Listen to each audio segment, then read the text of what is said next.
طيب نرحب بكم في الحلقة الأولى من سلسلة محاضرات السيفريبا لعام 2021. فالسيفريبا هو الاسم الجديد للسيفاس، وهو المركز الفرنسي للأبحاث في شبه الجزيرة العربية. سلسلتنا هذه السنة متركزة على تاريخ الإسلام والثقافات الإسلامية، وسوف نستهدف اليوم في الحلقات الآتية جمع باحثين من أوروبا ومن الخليج لرصد الأبحاث الحالية في هذه المواضيع والنقاشات في الإطار الأكاديمي وأيضا في المجتمع. It is our great pleasure to welcome you for this first lecture of our 2021 CEFREPA series. CEFREPA is the new brand name for the CEFAS, the former CEFAS, the French Research Center in the Arabian Peninsula, which is currently based in Kuwait City, Sana'a, Muscat, and Abu Dhabi. Our series of lectures in 2021 is dedicated to the new approaches of the history and cultures of Islam. And our aim this year is to bring together researchers from Europe and the Gulf to observe current research on such topics and rising debates in the academic and the public sphere. And today I'm thrilled to have Dr. Ali Al-Kandari as our guest and keynote speaker from Kuwait University, and Dr. Laurent Bonnefoy from Muscat as his moderator. Actually, the dialogue is virtually bridging the gap in spite of the epidemic that holds us in our respective countries. Just a few words to introduce Ali. He is a lecturer at Kuwait University. He graduated from Exeter and specialized on the modern history of religious and social movements in and from Kuwait. I guess his speech today will give us a taste of what is to come inside of his book on the history of the Muslim Brotherhood, which is to be published soon, actually, in Arabic and maybe in English in the future.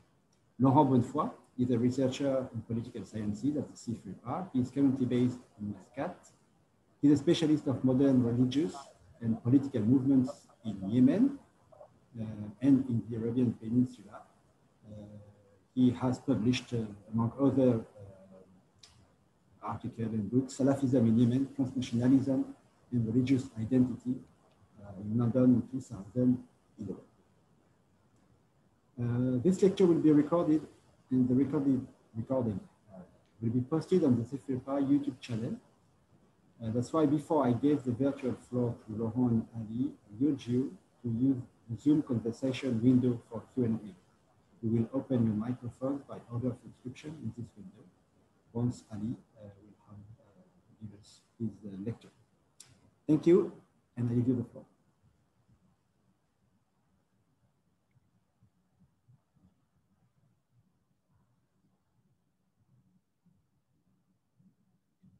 Shall I start now? Yeah, you can start. Okay. Thank you for having me first of all, and we'll thank all the people attending and listening to this talk. Talking about Muslim Brotherhood in Kuwait, we could put it in the same context of talking about Muslim Brotherhood in the region, with some exceptions, with some notes that needed to be taken in consideration because of a very important idea of the context. I mean, we always read history of the movement, taking in the mind the context of the movement developed within. And in the book, inshallah, it's gonna be published soon, I hope so. I focused a lot on the context of the movement in Kuwait. And let me start with the historical sequence of the movement. And during the talk, I will point out how the context is important to understand the movement and the ideas of the movement and the ideology of the movement. To start with, the Muslim Brotherhood in Kuwait, not only in Kuwait, but also in Egypt, is a continuation of previous ideas of Jamal al-Din Afghani, Muhammad Rashid Rida, and Muhammad Abdu. And especially Muhammad Rashid Rida in the Gulf. I mean, his influence was there because of his journal Al-Manar, Majallat Al-Manar. And the ideas of Muhammad Rashid Rida, I mean, was well established in the Khaliji society in Kuwait and Bahrain and other parts of the Gulf.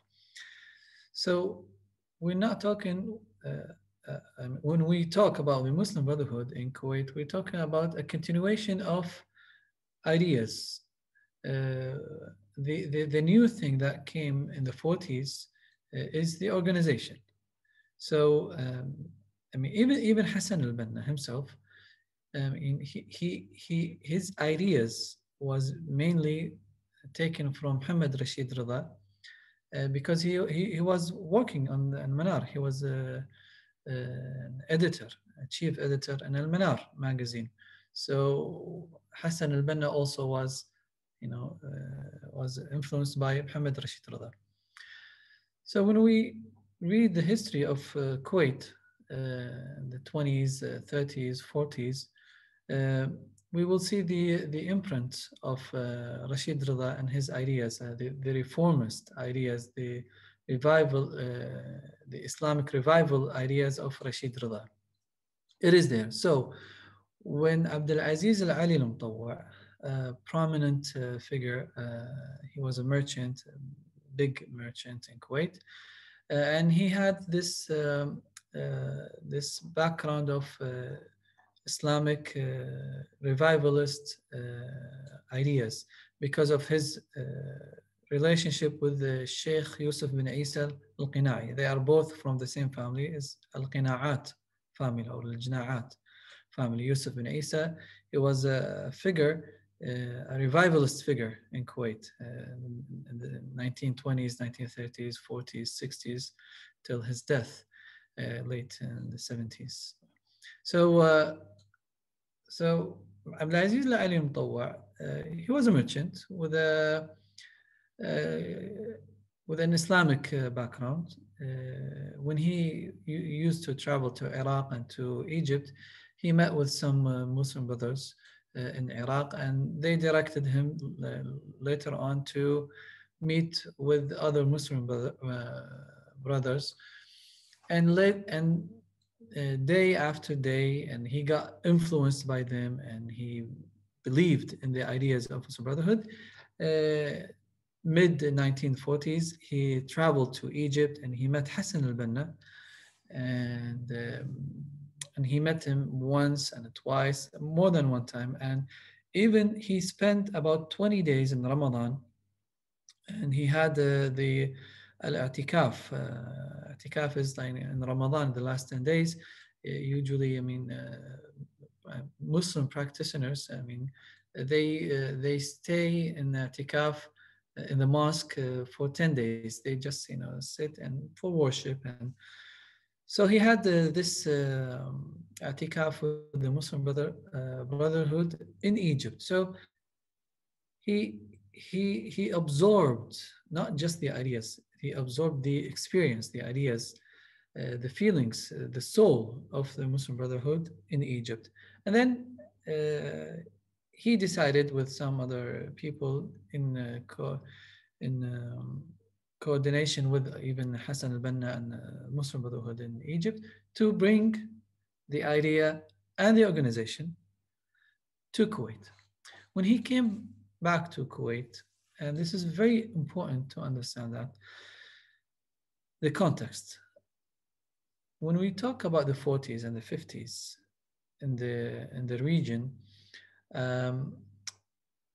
organizations and movements, whether they are secret or they are public, was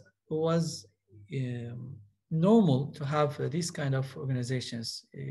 We had Al-Qawmiyun Al-Arab, we had Marxists, we had Ba'athists, we had all different organizations that imported from outside, important from Iraq, from Beirut, from Egypt. So it was normal. at that time for this kind of movements, this kind of organizations to be imported to Kuwait. But the difference that Abdulaziz Al-Ali Mutawwa, because of his good relationship with the ruler at that time, I'm talking about late 1940s, and it was Sheikh Ahmed Al-Jabir Al-Subah, he was the ruler. He asked for his permission to import the Muslim Brotherhood, not only as an idea, but as an idea and as an organization, as a movement. And Ahmed Al-Jabir, he accepted the the proposal of Abdulaziz Ali with one condition: to change the name, not to bring the name of Muslim Brotherhood, because and since then till now there's a caution by the rulers in Kuwait from any imported organization from outside. And they don't want to have a direct link between a movement in Kuwait with any movement outside Kuwait. So he said, fine, I don't mind to bring the idea. I don't mind to bring the even the hierarchy, the structure, but it should be Kuwaiti, and it shouldn't be linked, at least with the name, with Egypt. So they changed the name from Muslim Brotherhood to Al-Irshad. And later on, 1952, they announced the Jam'iyyat Al-Irshad Al-Islami. During the 50s, they worked on establishing the organization. They worked on establishing the movement. It was within the city and didn't really go to the tribal areas.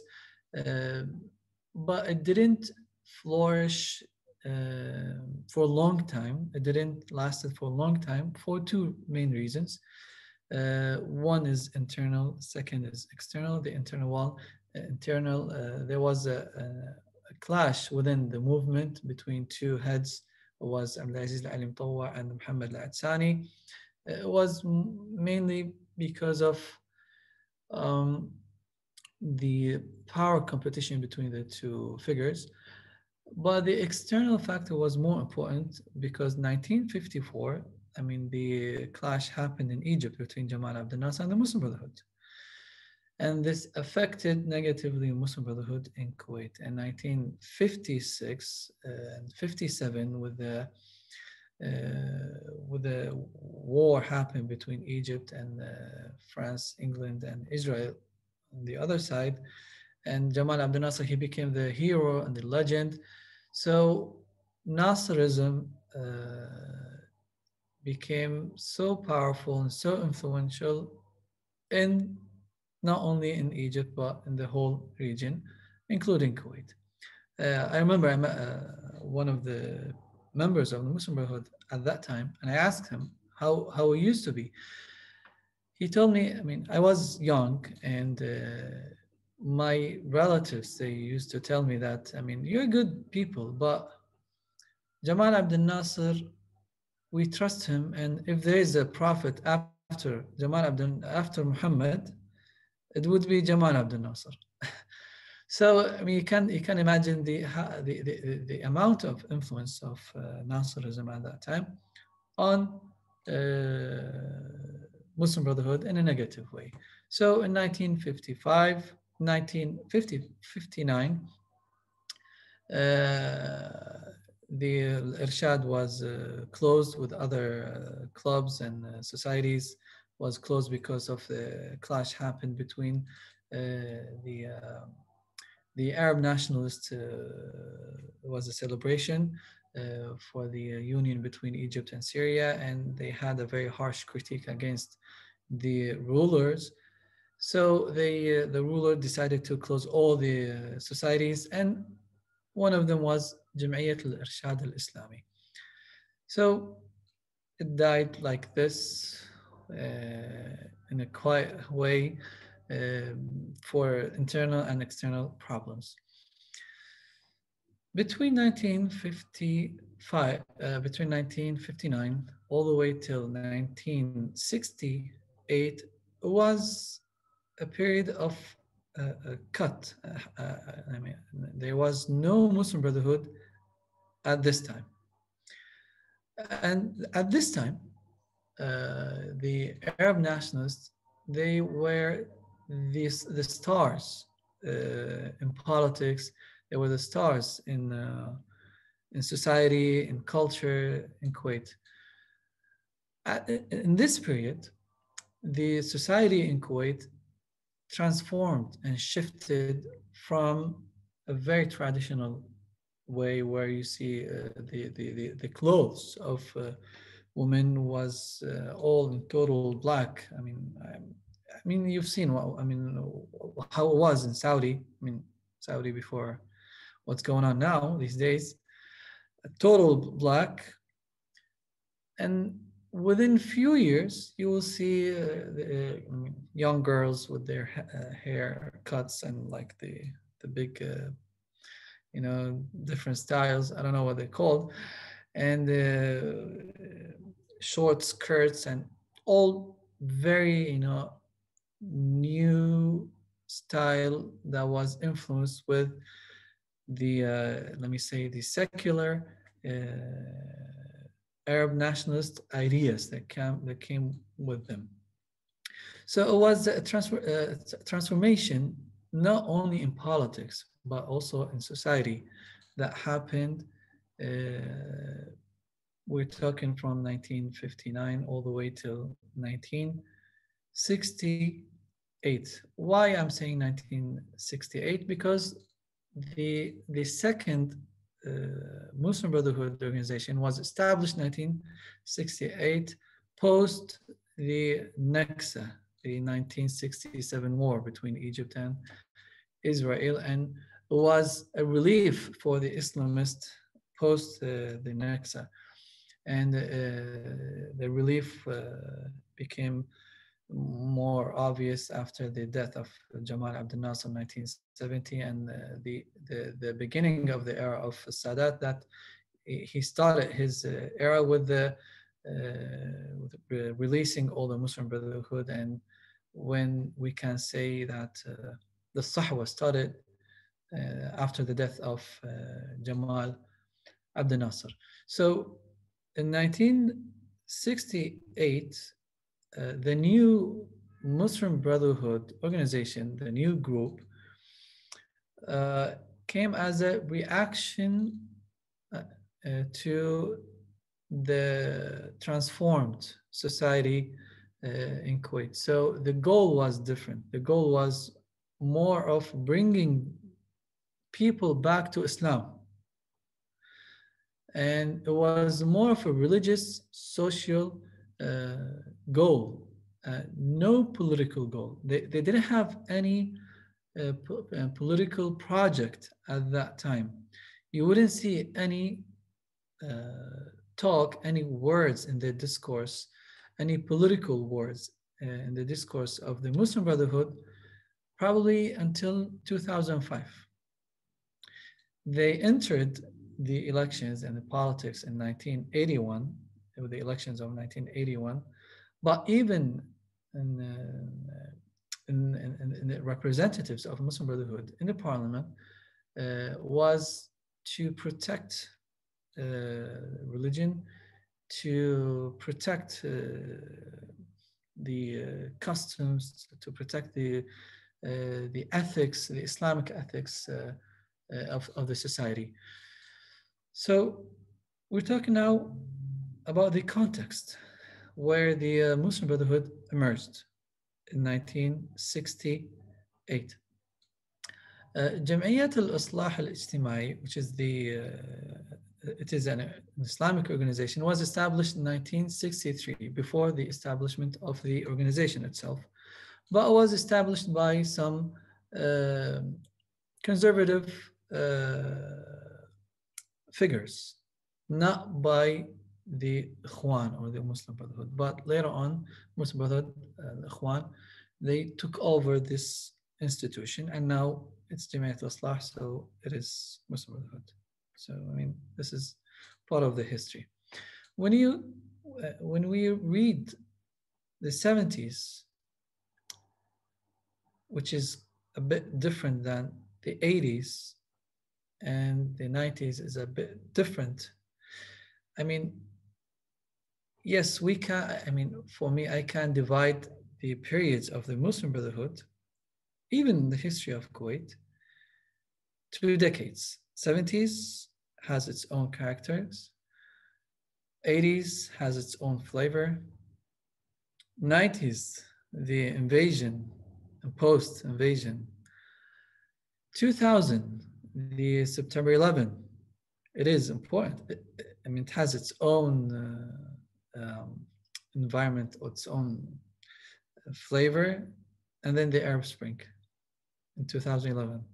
So I think it helps us if we make these distinctions, I mean, for each decade. So yes, I can make the distinctions between each decade. So in the 70s, when I talk about the Muslim Brotherhood, it was the decade of establishment, of establishing the strong or the backbone or the strong network of the Muslim Brotherhood, or what Muhammad Ahmed al-Rashid called Al-Qaida al-Sulba, the strong base.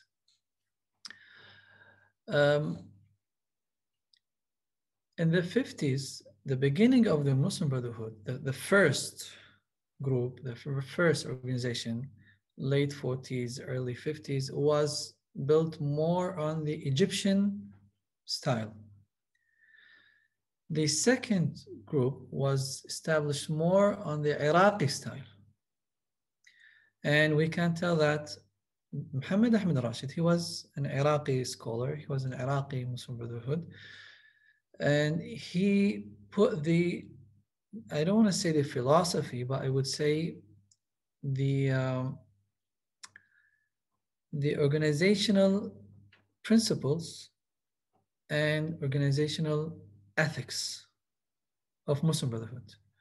So when you read his pamphlet, Tadhkirat al-Naqib, or you read his book, Al-Muntalaq, or the other book, Al-Awaiq, or the book, Al-Masar, I mean, each book has its own translation. Tadhkirat al-Naqib, al-Naqib, it's a rank in the Muslim Brotherhood called the Naqib, which is the, I think, lieutenant or like this. Because the hierarchy has its names, like the Scouts. The Muslim Brotherhood as a movement was influenced by the Scouts, even in Egypt. I mean, like any other organization, like the leftists, Muslim Brotherhood, any other organization. And then Al-Muntalaq, the beginning, the Awaiq, the obstacles, Al-Masar, the path. This is the translation of the books. And you can tell that these books were directed to the members, how to build their organization, how to deal with the currents, with the issues, with their own people, and also to succeed in building this new body of, or the new organization of Muslim Brotherhood. So we're talking about this solid base in 1970s. 1980s, it's a different stage where you see a different mood in the region. The competition, the Sunni Shia competition, the Iraqi-Irani war, the height of the Sahwa, and also the emergence of Salaf as a group. In the 70s, the Al-Khassam, how to translate the opponents of the Muslim Brotherhood were Arab nationalists. In the 80s, it was mostly they were the Salafis in Kuwait, in addition to the nationalists. So in the 80s, you will see a different way of acting in the society, where you see the Muslim Brotherhood enter the elections of different specialized naqabat. I don't remember the translation of a naqaba. I mean, you can help me writing in the chat. Syndicates, yes, thank you. Syndicates. For example, the teachers syndicates, the syndicates of journalists, and also the National Union of Kuwaiti Students. So they succeeded in winning the National Union of Kuwaiti Students in 1979, and they are still in control of the union in Kuwait until this moment. The syndicate or the society, I mean, we can use this as well, the society of or the teachers club in Kuwait, they're also still in control of it till now, in addition to their entrance of the parliament and their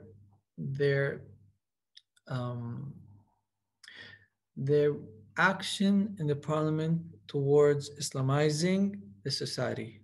So they are using a political institution in the sake of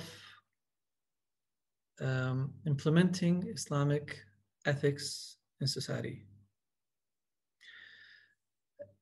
And you will see, I mean, we can make a statistical study of the number of laws or bills they proposed in the parliament.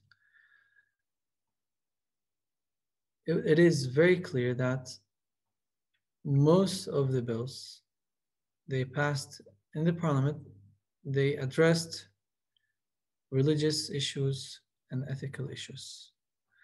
So they didn't really talk that much of political reforms. So yes, they are in the parliament. It is a political entity, but they are still talking, that they entered the parliament with the mindset of sheikh. So not in the mind of a politician. And this is very important because starting from 2005, later on, and it was so clear in 2011, 10 and 11, even the language, the ideas of Muslim Brotherhood parliamentarians, and it was different because they started talking about freedom of speech, they started talking about political reform, they started talking about more of political words in their discourse. So this is another, I know I jumped from the 80s all the way till 2005, 2010, but I'm doing this to make a comparison between the discourse of the Muslim Brotherhood when it comes to politics. In the 90s, the invasion, it's a big event with a big change, pushed the Muslim Brotherhood because they had a very strong organization. They were the most group was able to run the show in Kuwait. So they ran the about 25 جمعيات تعاونية, co-ops, and they were part of running the electricity, the Ministry of Electricity. They were part in running the Ministry of Oil. They were part of running the hospitals. Because it's an organization has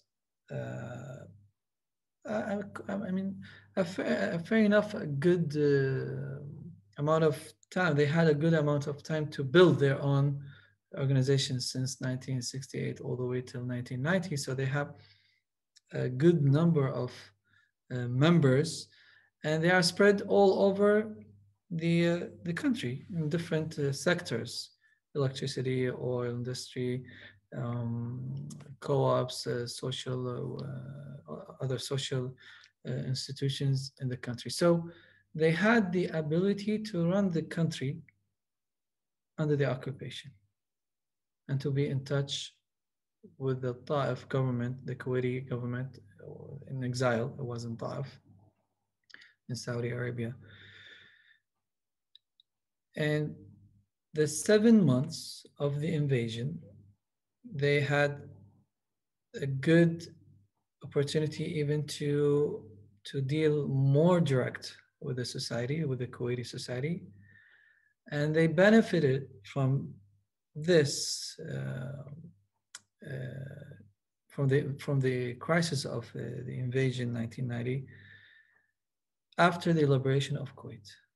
And they were the first group that announced its own political group, which is the Islamic Constitutional Movement, ICM. So they are the most capable group that can challenge the political environment, the Kuwaiti political environment at that time, because they built their own reputation during the invasion. So they announced their political organization, which is part, or we can call it the political wing of the mother group, the mother organization, which is Ikhwan Muslimin, Kuwait. So in the 90s, it was more of the benefit. They had the opportunity to benefit from the work during the invasion. They succeeded in really transforming the society to be more Islamic. And you can't compare between the number of girls wearing hijab in the 1990s in comparison to 1970s, for example. So again, any statistical study, you can see the trend of, religiosity in the society between the 70s and the 90s. I think the easiest way to do it is to see the number of girls wearing hijab and number of young men praying in mosques or attending mosques, and also attending halaqat tahfidh al-Quran, for example, which is the memorizing Quran in the 90s, all the way till 2001, September 11, and then we had another shift. So I try to what I tried to do in this talk is to explain the context which the Muslim Brotherhood emerged, and the changes happened not only on the organization itself, but also on the organization and on the society, because the organization was created to reform from their perspective, to Islamize the society, and they succeeded in this. And we can tell in the 90s and 2000 that the society accepted all the Islamic values more than they had in 1960s and 1970s. Let me stop in here and take more questions, probably to make more clarity for any ideas or for any people who had any questions. Thank you very much, Ali, for this exciting and challenging presentation. I leave the floor to Laurent before we take the first Q&A that have begun to be posted on the window.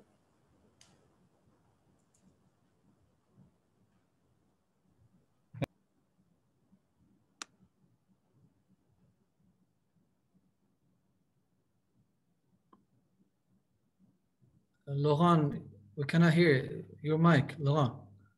Yeah, sorry. Yeah, I was thanking you, Ali, and stating that it was, in my opinion, really important that we both value the different research which is being carried out by our colleagues in the region, and also we acknowledge that, as I was mentioning yesterday, we might be in a lower level of the wave when it comes to research being carried out on Islamic reformism or Islamist movements. There was clearly a trend during the 1990s, 2000s, and I think this has, in a way, disappeared a little. I think it might be linked, first of all, to kind of burnout that we've all felt with the context of Daesh, and the feeling that as academics, in a way, our own territory as people who try to not buy too much into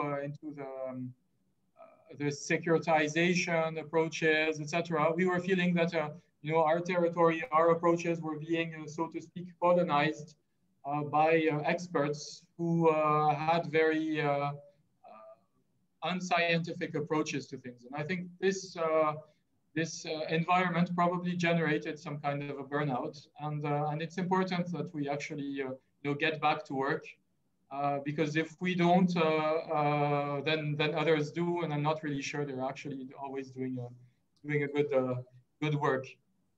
I'll make just a few broad comments building on your speech and also on your PhD dissertation. And I think that I want to point to what I see as two very important added values to your work, and this will open the floor for discussion, I hope. I think one of the most important aspects that you highlight is the necessity to actually give historical knowledge and focus on the historical sequences. There has been quite a few publications that have focused on Islamic reformism, Muslim Brothers, and especially the Salafi movement. But I think that the added value of your work is actually to sort of give deeper roots to it, especially in the PhD. And this I think is something which is significant, because it also gives us insight on what I feel is very specific about Kuwait, is that it's been for a long time a hub for Islamic reformism.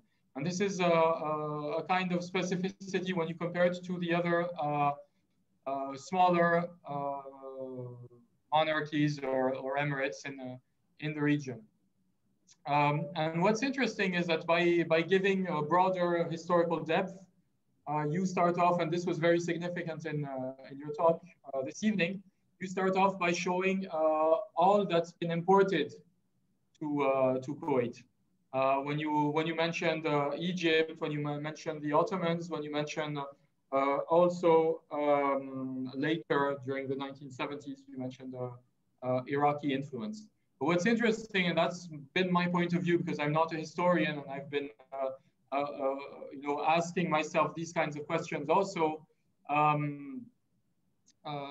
focusing on Yemen, it's that it's also been a country, a society which has significantly exported movements also. So you have both dimensions, which are very important. Obviously, the most significant exports have not been directly linked to the Muslim Brotherhood. They've been the Salafis, with the most important trend being Jamia Yahya al-Turath or the Sururiya movement, which directly fed also on the environment that you described. And I think this is really important to actually acknowledge that that Kuwait has been a hub, both receiving and sending out. And it's interesting, I think, to sort of understand why this has happened.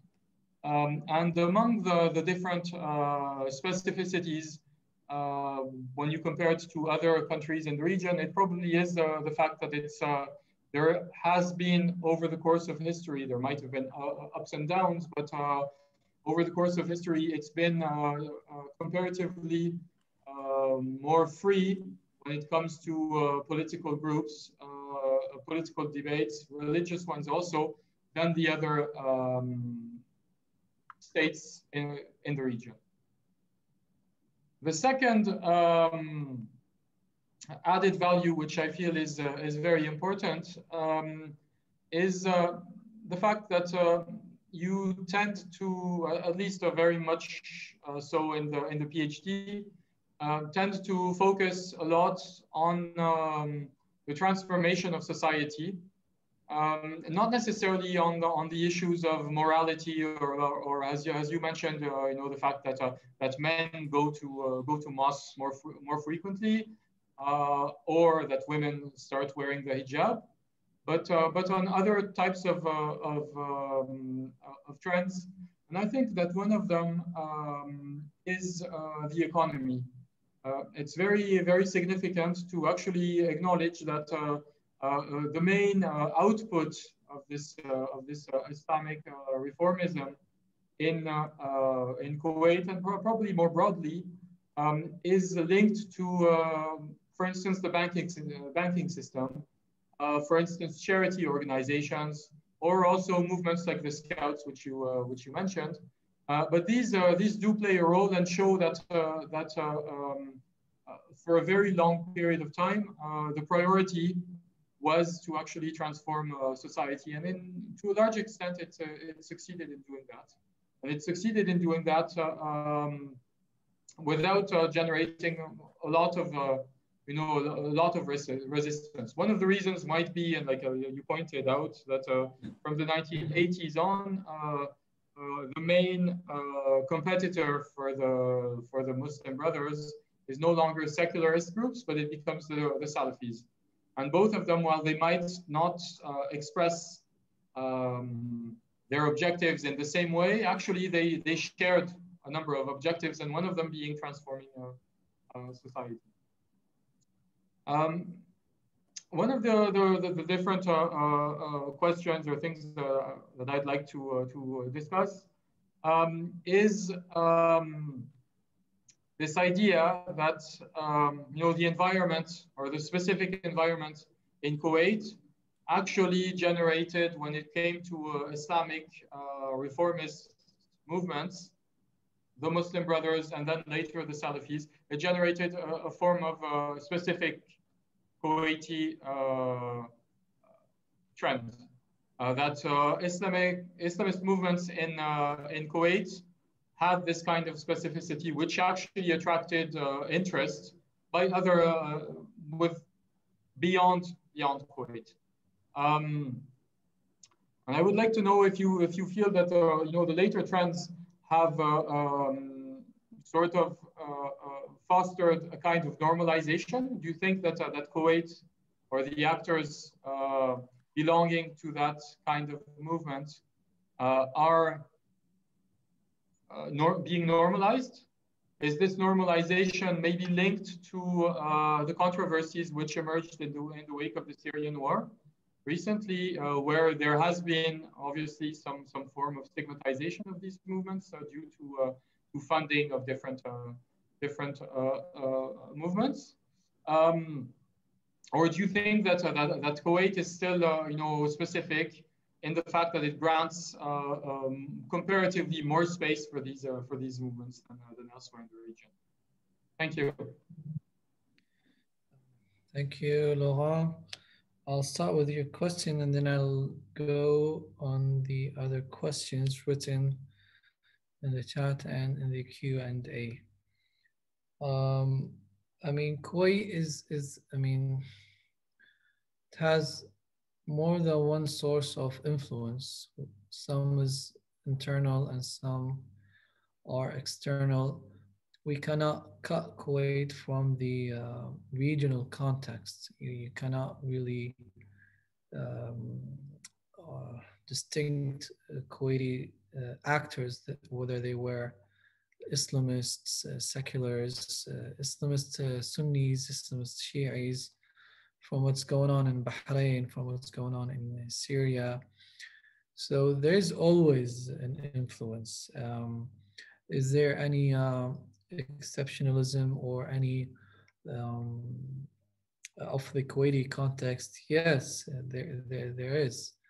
I mean, but I mean, so I mean, part of the exceptionalism of the Kuwaiti exceptionalism is the open environment where you have a better environment to express your ideas, to have more normal relationships with all different segments and people from different segments of the society.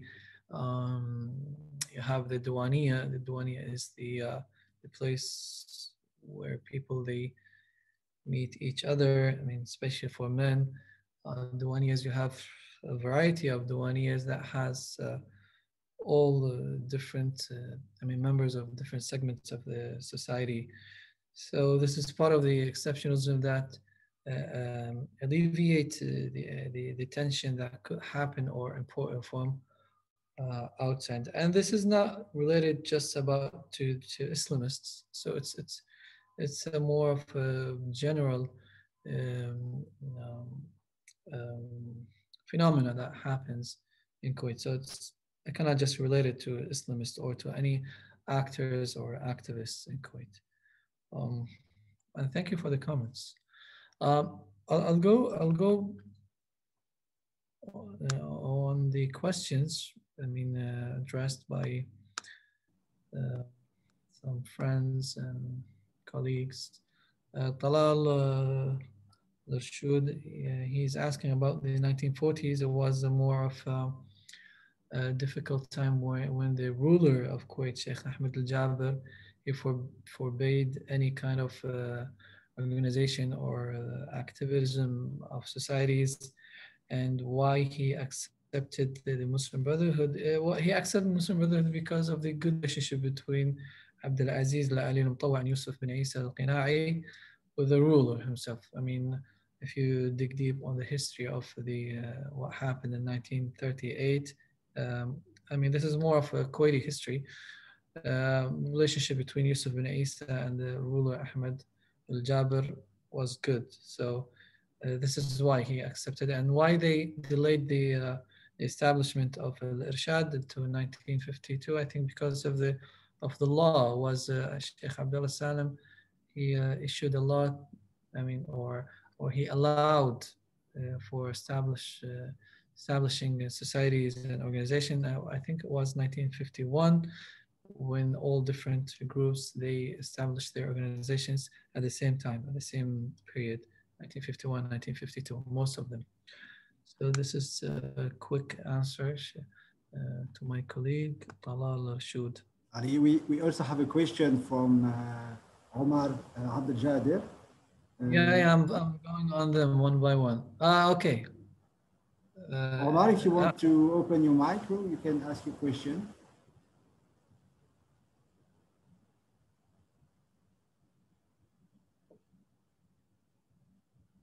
Omar, I can read his question. Okay. Okay. His mic is on. Salam. Salam. Hi. I hope my camera is not on. So, okay. Anyway, you can ask your question. Okay, so Dr. Ali, my question is about the implications of the coup that happened in Egypt in 2013 on the Muslim Brotherhood, especially their on their ideas and their political movements and tactics here in Kuwait. Did it have any implications, or was it like an exception that Kuwaiti movement did not get affected by? Thank you. Thank you. Thank you. No, it got affected. I mean, anyone who lives in Kuwait, and you're one of them, Umar, I mean, got affected what happened in 2013 with the coup in Egypt. Affected negatively on all different Islamists, not just the Muslim Brotherhood, but all Islamists, or any group that had supported Mursi, because Mursi was supported in the beginning by Ikhwan and other groups. So affected negatively. But it's always about the level. I mean, how bad, affected the Muslim Brotherhood in each country. I mean, we can tell, we can compare between what happened in the UAE and Bahrain and Kuwait and other states. We will see different experiences between the way of treating or dealing the Muslim Brotherhood by the government. So yes, I mean, affected and affected directly.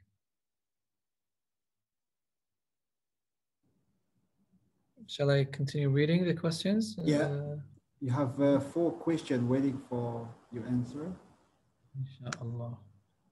So the discourse explains success of re-Islamization of an already Muslim society. Now, the first one is, what is the historical and current relationship between the Muslim Brotherhood and the Salafist movement in Kuwait? And from the same guest, we also have another question, which is, what would you estimate is the reach of the Muslim Brothers within the Hadar and the Badu community, respectively, nowadays? Okay, I'll start with the first one, with the current relationship between Muslim Brotherhood and the Salafist movement. I mean, there is no one Salafi movement now. I mean, we have a scattered Salafi groups here and there. So you have, super pro-government Salafis, which is in a bad relationship with the Muslim Brotherhood, and you have the opposite Salafi group, which they are in opposition to the government, and Muslim Brotherhood they have a good relationship with. So we don't have one Salafi group now in Kuwait. I think there are more than 4 or 5. So it depends what Salafi we're talking about. So estimated reach of MB within the Hadar and Bedouin community respectively nowadays. Well, I mean, it is really difficult to measure. I mean, are they more active among Hadar than Bedu? Because I don't have a very accurate, indications or way of measuring the influence. But I mean, because if we dig deep in the different groups among Hadar, we can tell that yes, the Muslim Brotherhood, they influenced the Hadar from Ajam background. We have Hadar from Najdi background is less. From, I mean, you can differentiate even among the tribal or the tribes. I mean, in Al Jahra you have a different way of influence than other tribes, such as Awazim, for example. It's way less than other tribes. So I mean, this question is broad, and it needs. I mean, to answer it, I need to dig more deep because I cannot give a really a broad answer to this question. I mean, there are so many details. Ibrahim Al-Hati, what do you think with the Brotherhood situation in the past? We will leave Ibrahim to open the mic. Currently, yeah. Ibrahim, can you ask a question? Yes, thank you so much for arranging this talk. Just a question about the situation of the Brotherhood, and recently, I'm talking about 5 years, and how they're losing their popularities between people during in the parliament and the election. If you have a comment. I cannot really admit that they are losing their popularity. I think it's, I mean, losing, when we come to the performance in elections, I mean, you should put on the table more than one factor, more than one thing. Like one is the character and the personality of the candidate himself. That's number one. Number two is the district itself, the politics of the district, let me say, because each district has its own politics. And I think the popularity of the Muslim Brotherhood in general, it got increased. I mean, not necessarily people, they want to be part of the Muslim Brotherhood or to be a member of the Muslim Brotherhood, but they have their sympathy with them, especially post-Egyptian coup. Wallahu a'lam. Stefan Lakwa, if you want to give him. Yeah, Stefan. Too long to read his question. His question is really long. It's easier just to let him talk. No. Hello, Ali. Ahlan. Ahlan. Actually, I have to leave in 1 minute. so I guess it's probably easier if we discuss it some other time. Maybe I can ask it very quickly. I was interested in trying to understand why there is a widespread idea that the Muslim Brotherhood in Kuwait are more Salafi than other Muslim Brotherhood branches. And I wanted to know whether you agreed with that idea. And how do you explain it? I mean, one possible explanation would be the influence of Salafi ideas. That, you know, because of the Gulf environment and the proximity to Saudi Arabia. Another explanation would be much more strategic, would be that because of the competition of Salafis, the Muslim Brotherhood itself had to adopt some type of Salafi religiosity in order to counter the attacks of Salafis on its religiosity. This is what I've seen in Egypt, especially when, you know, Salafization was more strategic than it was ideological. I mean, in a sense, you had to come up with Salafi arguments as a Muslim Brotherhood to counter the Salafi arguments made by those Salafi enemies. So I was wondering if you had any idea on that. And I'll try to stay for a minute more to listen to your response. And thank you very much for the talk, Ali. Thank you, Stefan. I think it is exactly the same way in Egypt and even more. And for example, a book issued by Sheikh Jassim Al-Yasin, which is a prominent scholar of the Muslim Brotherhood and was a leader of the Muslim Brotherhood for some time. And he published a book called للدعاة فقط, for callers, I mean, only for callers, or داعية, I don't know how to translate it. And he basically, telling the members of the Muslim Brotherhood that our aqidah is Salafiyah, and our ideas is Salafiyah, but we have a Muslim Brotherhood organization with a Salafi aqidah. So it was a reaction to an internal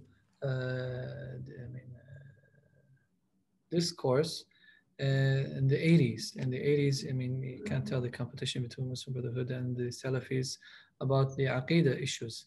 And was it strategic or ideological? I don't think Muslim Brotherhood in general has an ideology or a specific dogma when it comes to Aqidah. I mean, they're not Ash'ari, they're not Salafis, they're not. So they're just, you know, it's a more of like Imam Malik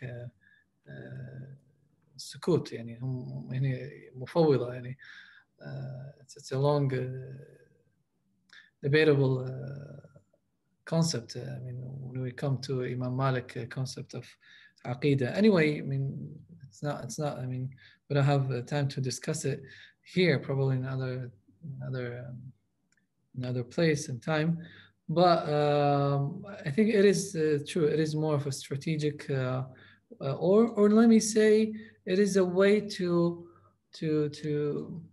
react to an attack, to an Salafi attack. Nowadays, you will find many Muslim Brotherhood members. They are Ash'ari or Maturidi, or they don't even care. I mean, about the Aqidah Salafiyya. I mean, these days, because I mean, of what's going on now in Saudi when it comes to Aqidah. So yeah, I think it is same to what's going on or what happened in Egypt. We also have a question from Frederic. Okay, thank you. I wanted to come back to the 1980s and the 1990s, considering that the usual discourse that can be heard in Egypt to explain the success, the cultural success of the real Islamization of an already Muslim society was the influence of migrants returning from the Gulf region. But such a paradigmatic explanation does not work for Kuwait or other states in the Gulf region, obviously. So how can you explain the success of this cultural either revolution or counter-revolution of the 80s in Kuwait and in states of the Gulf who had totally different situation economically from either Egypt or the Middle East or North Africa? I mean, thank you for the question. I mean, let me just make a distinction between, or let me explain what do I mean by Islamizing the society. I'm not talking that people, they became non-Muslims or they became atheists or they just left their religion. It's more of adopting Islam as a way of life. I mean, we agree on this. We totally agree on this. It's just, why was there some sort of a cultural change between the 60s and 70s on the one hand and the 80s and 90s on the other hand, since the situation in Kuwait is not comparable to Egypt or Syria or Tunisia, for instance? I mean, it's not comparable to Tunisia and Egypt. It's true, but I compare the 60s and 70s in Kuwait to the 20s and 30s, for example. It was different social environment. It was, I mean, there was a shift from this. I mean, from the 30s and 40s in Kuwait to the 60s and 70s. I mean, a very big shift. Not in the way of what happened in Tunisia. That's true, but there is a shift. There is a change, and this change. I mean, there was a reaction by not only Muslim Brotherhood but also by other conservatives. As I mentioned, in 1963, some figures. I mean, not an organization. They gathered to establish Jam'iyyat al-Islah al-Ijtima'i even before the establishment of the Muslim Brotherhood in 1968. So all they called for is to bring back some of the values, some of the Islamic values, let me say, to Kuwait. True, we have a different level in Egypt and Tunisia, but no, there was a change, there was a shift. I mean, if we compare it to the same country with a different periods of time. We are over 1 hour, the scheduled hour for our lecture. So I thank you, Laurent, and thank Laurent. Thank you, Ali, for your dialogue today and all the questions we answered today. Just give me a minute to announce our next lecture in the CEFREPA series, which will be held on the 15th of February. It's about archaeology, Islam and Christianity in the Gulf from the 7th to the 9th century, in the light of Failaka's last excavation by Julie Bonneric on the 15th of February.